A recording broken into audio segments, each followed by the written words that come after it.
Good morning. Good morning. Oh yeah, really good. अब boot होंगे. Yeah. But this is so surreal. हम कितने दिनों से अलग अलग लैंडस्केप देख रहे हैं, but every time I mean, मतलब same जगह अगर आप different vantage point से भी देखो ना, looks Yeah, ephemeral. I mean, it's the funny thing, you've been here 10, 12 days and you find that happening, and I've been here 12 years and it still happens. It's still the same for me. wow. Every time, even if I'm doing a bike route, the same bike route, just based on the time of the year that I'm doing it, even if it's 2 weeks later, everything has changed. It's like a very cliched line कि पहाड़ों का मौसम और बॉम्बे का fashion कब change होता है किसी को नहीं पता. So true. But how did Stok happen? Stok was just, I think, a bunch of serendipitous encounters. I was actually on a tour with a bunch of clients, motorcycling tour. And one of my clients, and who's also a really good friend of mine, he fell severely ill. So, he started suffering from high altitude pulmonary edema. So he had water in his lungs, he was frothing blood from his mouth, Shit. Oxygen saturation down to 25. And we managed to get him to the hospital just in the nick of time. And then he had to be evacuated to Leh under observation and with oxygen support. So we had basically an ambulance accompanying us. And the ambulance guy and I got quite friendly. And then cut to maybe a month later, I had come to climb Stok Kangri. And after I finished the summit and I was coming down, I was going to the taxi point to go back to Leh. And suddenly I see this guy walking towards me in shorts, sunglasses, and hey, hello sir, how you doing? And I'm like, dude, you're the ambulance guy. What the hell are you doing here? He said, oh, Bhaijan, you forgot. I told you that I'm from Stok, and so right now I'm on holiday and I'm driving my father's taxi during that period. So I'm like, okay, brilliant.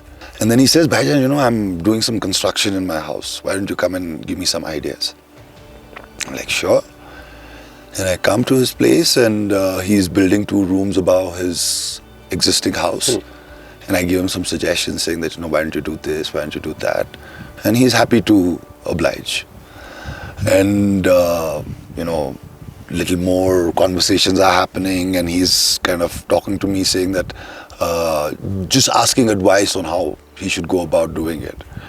And he says that his father has agreed to all my suggestions. And then he pops it to me saying that, Bhaijan, I'm a government employee, so I can't run this place. Why don't you run the place?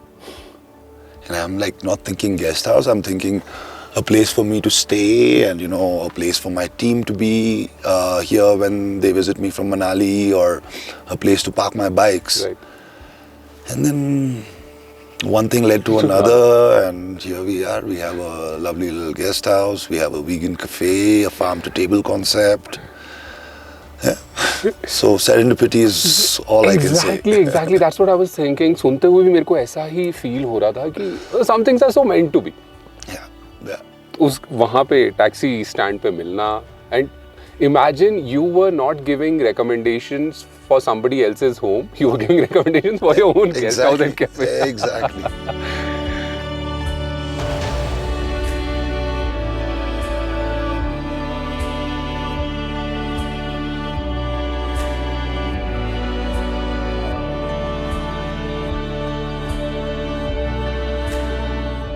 So Stok, basically like a village. As a village, it's a fairly old village. One, like I mentioned, because there's a glacial stream flowing, there's water, so wherever there's water, there's a village. And because it was in the vicinity of Sheh, which was the palace, and it was royal kingdom. Right. So She would be somewhere that side. yeah, exactly there. And then when the Dogras or Zorawar, General Zorawar finally conquered Ladakh, Right. and at that point the king of Ladakh was asked to vacate the Leh Palace, and he shifted to Stok. To Stok. And then the Stok Palace came about, and I guess ever since Stok skyrocketed into a little more prominence because it was the village of the royal family.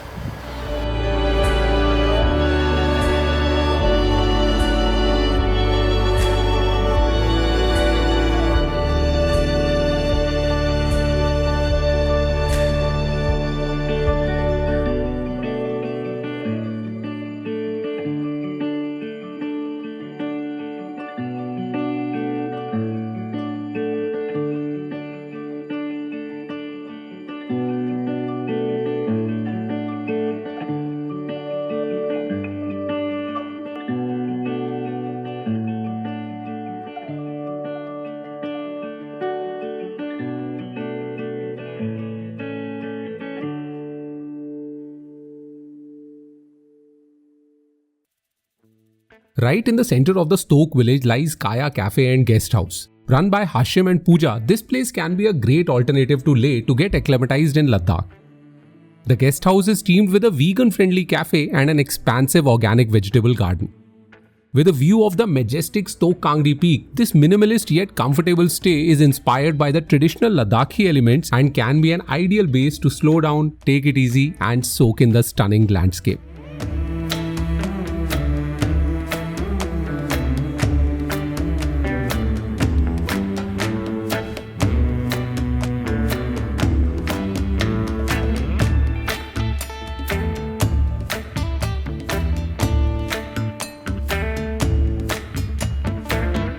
Since it was a busy day at the cafe, so I decided to head out to explore a bit more of the village and the Stok Palace.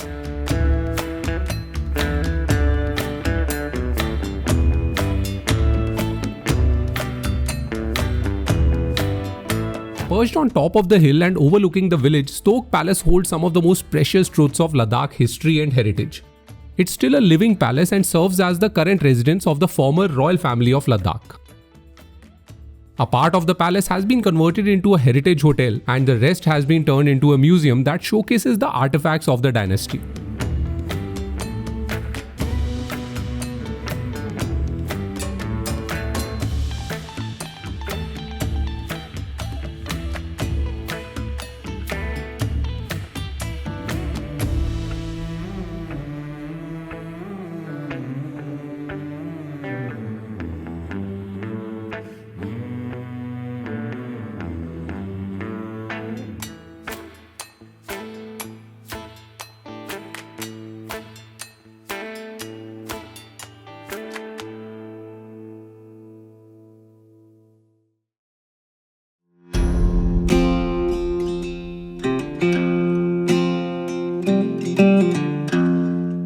Back at Kaya, it was time to savor some of Pooja's gourmet dishes. The Garden Cafe specializes in bistro-style food which is mostly vegan and made from local produce. The kitchen garden supplies most of their veggies, making it a fine example of a farm-to-table plant-forward cafe. All right. So what are we having? Something smells really delicious. I think it's not the veggies. Is it a bread? Can I? So we are... Yeah, this is some sort of a bread. Yeah. So we are making my childhood favorite lunchbox treat, but with a little modern take, because it's made by a millennial. So I have handwo batter here. So we make the batter the traditional way by fermenting it overnight, and it's baked in a bread loaf. Then we slice it, we toast it, and then we put lots of yummy things on top. So I'll tell you about the yummy things as I Perfect. मुझे बताइए what am I supposed to do? जो थोड़ा बहुत I think major जो असली काम था वो तो आपने kitchen में कर लिया. जो थोड़ा बहुत बचा है उसमें. So I have 2 knives here. We both can first start slathering garlic chutney on this. So all the components are pretty much from all over the world. Like this garlic chutney, for example, is made by a friend, and it's an Andhra style garlic pickle. Oh wow. We put very little of it because it's really spicy. So Kaya Cafe is all about fusion food? It is mostly about fusion food. So our main aim is to bring back the forgotten ingredients of India in limelight, and also celebrate some of my favorite Indian dishes. Okay, next we put fermented cashew cream cheese. Okay. So this cream cheese, essentially we make our own plant milks in house, and after the plant milk is strained, And you what have kind? a lot of we make almond, we make soya, we make cashew, and after any kind of plant milk is strained, you have a lot of pulp remaining, which usually goes to waste.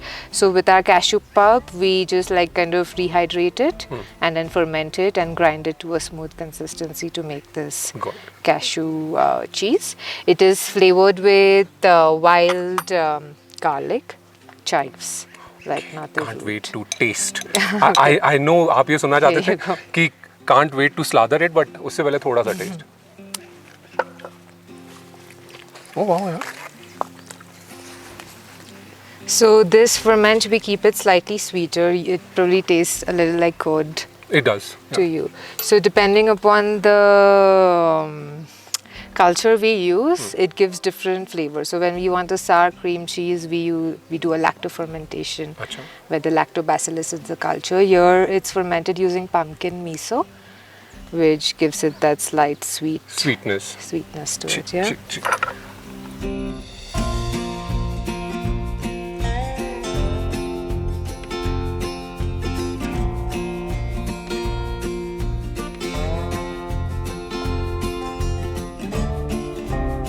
So, shall we? Please, I'm not gonna eat. Why? I don't eat my own food. The appetite goes away while you're making Really? it. Yeah. It's true. You need to like dip it in the lemon chunda Oh my God. and eat it. Not at all exaggerating because आपने बनाया और आप सामने बैठे हो. And I generally have a thing for textured food. It should have Crunch. थोड़ा सा crunch, थोड़ा creaminess, Yeah. freshness of the from the peas as well as from the leaves. Now the last bite, please dip it in this. Oh. So it's supposed to be a mixture of sweet, sour, Sour. spicy. That's what Gujarati food is, right? It always has that touch of sweetness. So the sweetness comes in from the chundo. Oh wow. And there's also freshness coming in from What? there. Too big a bite. How exactly did Kaya happen? हमेशा से ही plan था कि एक vegan restaurant, vegan cafe I होना चाहिए. always wanted to move to the mountain and have a little farm and design a menu for a cafe using produce from the farm. Kaya wasn't the intended name. There wasn't any location in mind, but there has always been a fantasy. Because everything here is not planned. It's just been done out of a certain mood, out of a certain feeling. Like we didn't have a landscape artist coming in and designing a farm, and we didn't have someone come and design this cafe for us. What It's about the just- roof? I'm very intrigued about this. So Was it somebody's idea? Essentially, the brief given to Hashim was, I want a cafe, but I don't want a center pole. A center pole. अच्छा, Yeah. to support a beam sort of a thing. अच्छा, वो नहीं चाहिए था. वो Okay. नहीं चाहिए था. So he made the side, Frame and the the structure. frame, of course, and then the roof was inspired by magpie. So essentially, they make their. I think there is a nest there somewhere. No, so they make their nest in between trees, and to prevent their nest from flying off, it's like loosely woven twigs, so that there is a gap for the air to pass through. So initially Hashim had packed up the roof, and the roof was would fall flying off, away oh. with the wind, and then he got inspired by the nest, and then he made this porous kind of structure. And because of the night sky that we have, we didn't want to completely block it. So at night, if you sit here on a no moon night, then you, like from the center area, you get to see a beautiful skyline.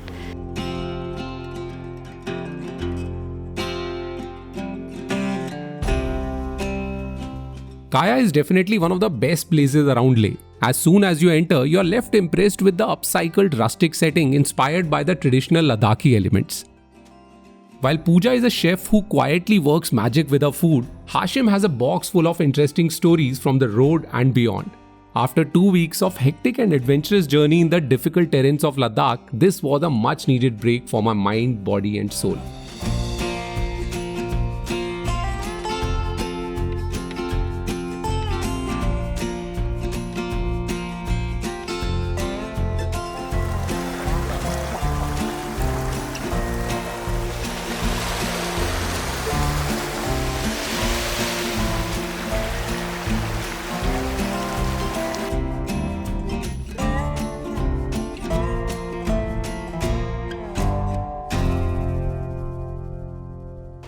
What is it about Ladakh, living in Ladakh, that you love the most?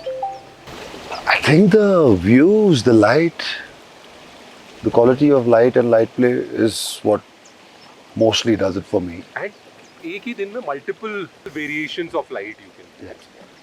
So that I don't see that intensity anywhere else, or that, so much variation happening. The people, to a great degree, I think. That's true, yeah. The people still are in a kind of a slow pace of life. And especially in the villages. Yeah. और ये मैंने कश्मीर में भी देखा है हाशिम, लोग वहाँ ऐसे ही मतलब कहीं रास्तों में अंदर कहीं जा रहे हैं, हर कोई बुलाएगा और हर कोई कहवा के लिए बुलाएगा या नून चाय के लिए. नून चाय, yeah. There must be what, 20 odd people आज? No, 30. 30. तो इसके बाद क्या generally do you take a weekly off? कोई fixed day? Tomorrow is supposed to be a weekly off. Oh, it is? Yeah. And mostly it's on Mondays itself. So your weekend has started now. Yeah. Just now.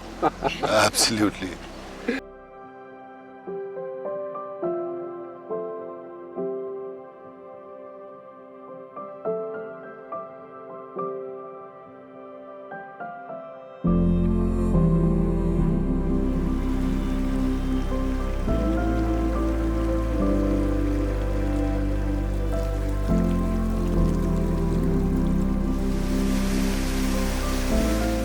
There's a sense of innate calmness and contentment in slow travel. A trip is meant to have an emotional impact, and that cannot happen if we just find ourselves running.